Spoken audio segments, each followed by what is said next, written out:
Welcome to Downshift, my name is Matt, and this is the first compact SUV that we've gotten from Dodge, at least in decades. This is the new Dodge Hornet, and I've been spending some time with it today in Texas, and we're going to do things a little bit more POV than we usually do with a driving portion at the end, so stay tuned for that. But this Dodge Hornet it's injecting the typical Dodge muscle that you would expect into a pretty otherwise vanilla compact SUV segment. It's pretty good, but not everything's perfect, so we're gonna hit the highlights, the best and the rest, starting with the rest. The first thing we'll talk about is the ride. Now this may be a pro or a con depending on who you are, but let's say you're just a normal person that wants a little extra pep, but wants something that's still pretty comfortable and tame for your compact SUV. Well, this definitely leans more toward the sporty side. The ride is a bit stiffer, the steering has a little bit more weight, and it just has a more aggressive chassis. It kind of feels like it wants you to drive it harder. So if you're looking for something a little bit more subdued or more calm, maybe look elsewhere. Second thing I want to talk about is head-up display. You just can't get one here. This is the base GT trim and powertrain, but you can option a track pack, which will get you brakes, tires, and that sort of thing, but you still can't get a head-up display in that. You can option a plus package, which will get you more technology and features. Still no head-up display. And if you go all the way up to the RT or the plug-in hybrid version, the max powertrain on this, still don't get a head-up display, which just seems a little strange for such a sporty-oriented and personality vehicle. And the third thing we're going to talk about is also a pro or con, depending on who you are, but it's the totally alpha-ness that you get on the interior here, which again may be a good thing, but it's very much reminding me of the Stelvio that we were just in, from the door card, the door lever release, and then the seats. These are very Alfa Romeo. They're nice. It's kind of like a cloth canvas weave with leatherette exterior, red stitching, which is nice, and then of course Dodge logo embossed in there, but there is no hiding the alpha-ness, especially when you step in and look at things like the steering wheel. This is a steering wheel straight off of a Stelvio. The buttons are the same. This is where, okay, this is the thing that kind of gets me. Okay, this obviously is just the Dodge logo, but this is where the fun parts are. This would be the engine start-stop on your Stelvio, and you would have these big, dramatic aluminum paddle shifters, and you don't have any paddle shifters here, which again, kind of like the head-up display, feels like a little bit of an omission from something wanting to be so sporty. But then you look at your center console here, this is very Alfa, this is very Alfa. Again, not necessarily a bad thing, but I guess I kind of would have liked to see a more unique personality on Dodge's first Hornet, or at least since they brought it back. And then I want to talk specifically about the trunk here. Now this tester is missing a little bit. I'm sorry for the beeping and the noise, but this is missing the power liftgate. You can option it, which would be nice, because to open it I have to press this and lift it up myself, and then the more annoying thing is I have to close it like this. This is the only handle, and I have to grab it underhand, which means I can only pull it to about here, and that doesn't close all the way. So I have to then put my hand on here, and you can kind of see it's going to get dirty, either your hand and or the car. But you can get a power liftgate, and that's great. But then here on the back seat, or the trunk rather, is where you're kind of reminded that this is more of a tweener. This is kind of BMW X2. It's a little bit smaller in terms of size. I generally use my tripod here to kind of benchmark how much or how good a trunk space is. You know, at the end of this is about where I see trunks for things like Mazda CX-5s, CX-50s, RAV4s, CR-Vs, that sort of thing. So this is a reminder that this is a little bit smaller. This is kind of Subaru Crosstrek sized, again, BMW X2. But again, this is a smaller vehicle. And the other thing too is this is not the plug-in hybrid version. In the plug-in hybrid version, you'll get 5 cubic feet even less.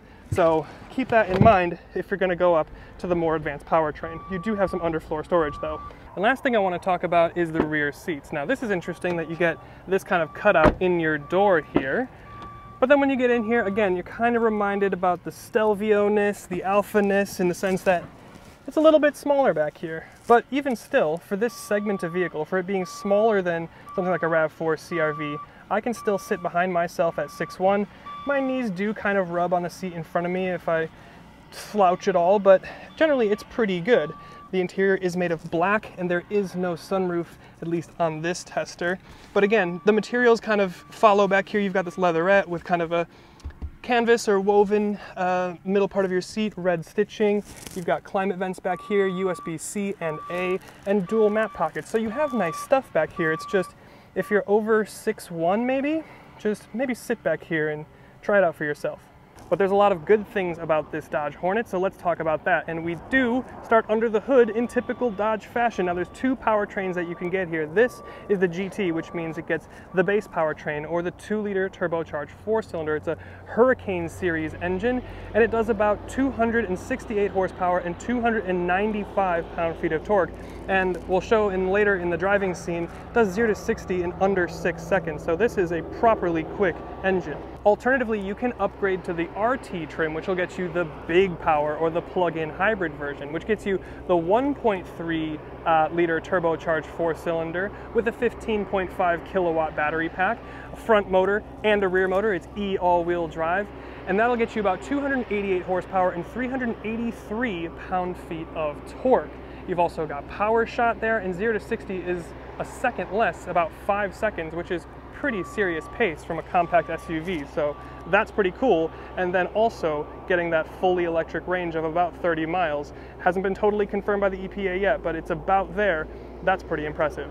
Number two, we'll talk more about this behind the wheel, but I want to talk about the dynamics of this car. Now, this is built on the same chassis as the Alfa Romeo Tonale, which we haven't gotten yet, but it's an adapted or evolved Jeep Compass chassis. It's about 3,700 pounds here on your 2-liter turbocharged Hurricane engine, and it'll be about 400 pounds more for your plug-in hybrid version.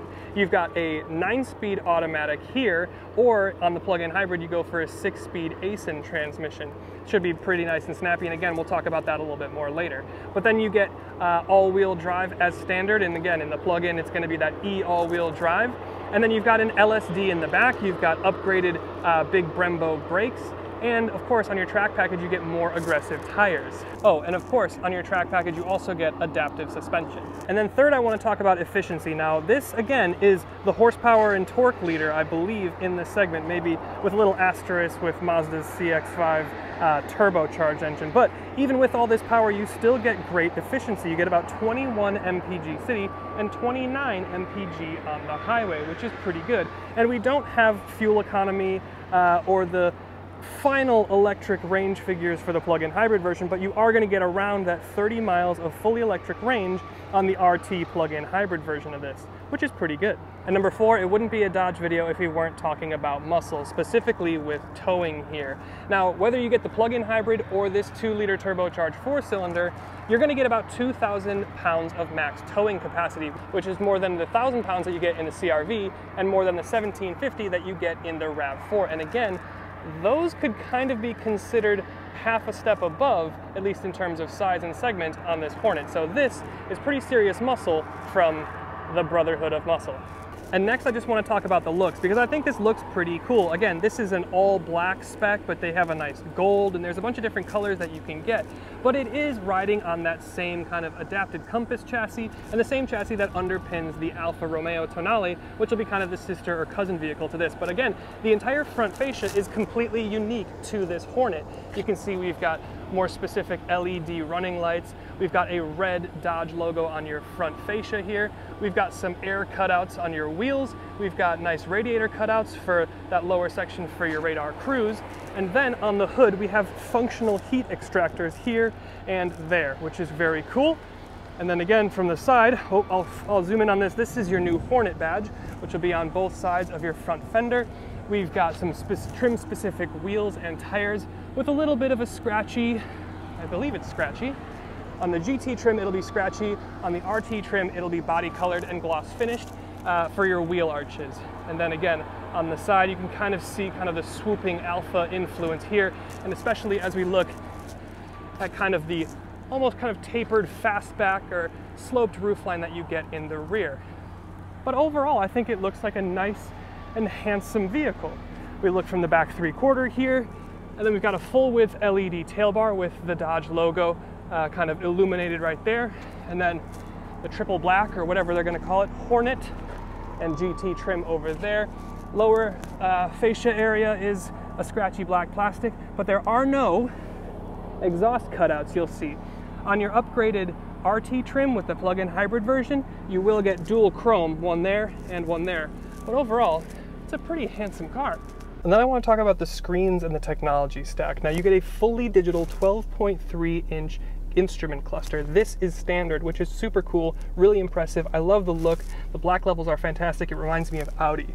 And then your center screen here, it's running uConnect 5. It's totally up to date, over-the-air updates, telemetry. You can get readouts here where your horsepower and torque is peaking, and you also have wireless Apple CarPlay. This is a 10.25-inch screen, and again, very familiar from the Alfa Romeos. The black levels are good. It's nice and quick. I like it. It's a good screen. And then, of course, you've got things like your radar cruise system, which is very good. And then you have reverse cameras. I believe you can option a 360 camera in the Plus package, maybe on the RT, but the dynamic resolution and the color and the light here is very, very good. Overall, I'm very impressed with the tech stack that you get here on this new Hornet. And then we want to talk about some luxury stuff. Now, we talked about the technology being very good, but you also get some nice comforts. Now, not specific to this trim, but you can get heated and cooled front seats, and you can, I believe, get a panoramic sunroof. So pretty nice. You can also get a heated steering wheel, just kind of standard luxuries that you would see from other places in the market, but on something at this price point is pretty impressive. And then number 8, since we just mentioned it, I want to talk price. Now, this thing, with all the power and the performance that you get here, still starts under $30,000, which is pretty incredible. And if you option up to the plug-in hybrid version of this with the more power and the Powershot and that 30 miles of electric range-ish, it starts at about $41,500. So the starting MSRPs on here are actually really competitive. Now, you can option this up with a track pack and a plus pack for those extra technology features, and then you can tip over that $50,000 mark, which becomes a little bit harder pill to swallow, but starting MSRP on these things is pretty impressive.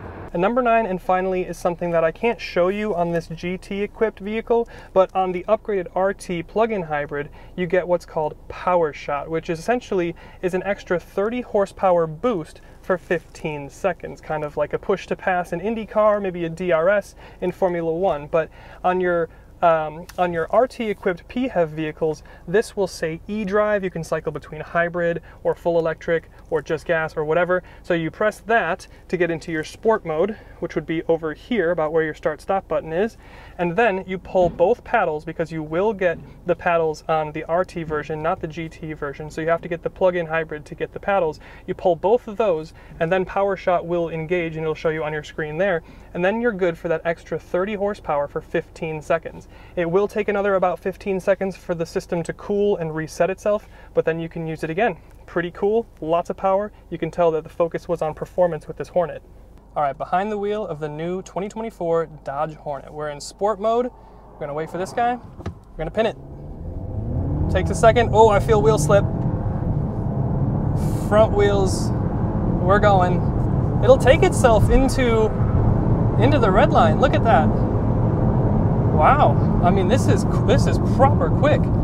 So this, like I said, is the base powertrain. This is the 2-liter turbocharged 4-cylinders, the Hurricane engine, 268 horsepower and 295 pound-feet. That's the segment leader in terms of horsepower. Now, you can get more torque. I shouldn't say more torque. You can get more torque in that Mazda 2.5 turbo engine. It tops out at about 320 pound-feet, which is pretty amazing. But still, here, you don't feel like you're hurting for torque or performance at all. This thing feels very quick. It does feel pretty front-wheel drive based, which isn't much of a surprise. But the thing that I like about this so far is I feel more stuff through the steering wheel than I think I was expecting.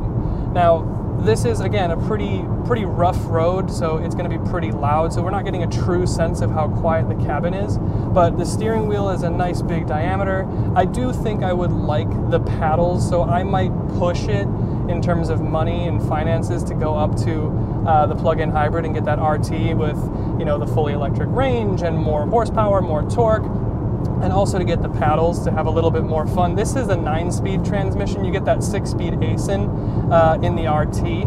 I don't know, maybe it's just this super rough road, but I'm not getting a lot of turbo spooling or a lot of like sports car drama from the car here. Again, I'm going like 70 on this back Texas road. The road is super rough, so I'm not really getting a great sense of sound or dynamics. All the roads in this state are straight and 90-degree angles, so So that's the best and the rest from the 2024 Dodge Hornet. It's certainly the most powerful, the most emotional, and the most dynamic in the segment here. It incorporates a lot of nice technology features, and it's done in a very Dodge way. And at the end of the day, I like it. So leave it down in the comments. What do you think of the new Dodge Hornet? We'll see you in the next one.